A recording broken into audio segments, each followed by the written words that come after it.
Turqing qursin sani nevara bo'lmay har kuni ko'chada likka yurasan, lekin oyim bilan do'ningni ko'rishga kelmaysan deyishmasidan oldin bugun borishga qaror qildim.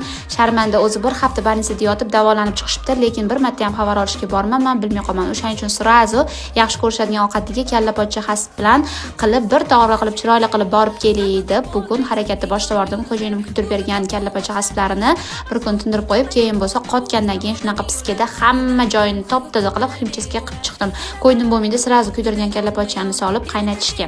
Hamma joylarini yaxshilab tozalab bo'lgandan keyin chakkalarini yorib, stomatolog ishlarini boshladim. Sababi tishlari bo'lmaydigan darajada bo'lib ketgan ekan.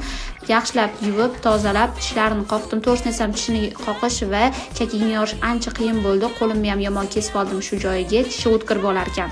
Keyin bo'lsa hasblarimni ham 2 soatga shunaqa uksiz bilan tuzga solib, kalla pochcha hammasini qaynatishga solib, bitta qaynab chiqqandan keyin suvini to'kib, boshqatdan suv soldim. Keyin qaynab chiqishi bilan piyoz, ziravorlar, lavorish, chesnoklarni solib 5 soatga dimlab qaynatib qo'ydim. Qaynab chiqqandan keyin kalla ko'tarib oldim va o'shani suvida hasb pishirdim, sababi mazali bo'ladi. Hamma tayyorlab olgan narsam o'pka, yurak, qora toloqlarni solib, keyin ustidan tuz, ziravorlar, murch, ozgina yog' va me'yoriga kelguncha suvni solib, hasblarni ham bir tekisda solib, ularni ham 40 minut qaynatib oldim. Tayyor bo'lishi bilan hammasini bitta tog'oraga soldim, oyim bilan dadamni ko'rishga borib, rosa duvoli ham olib keldim.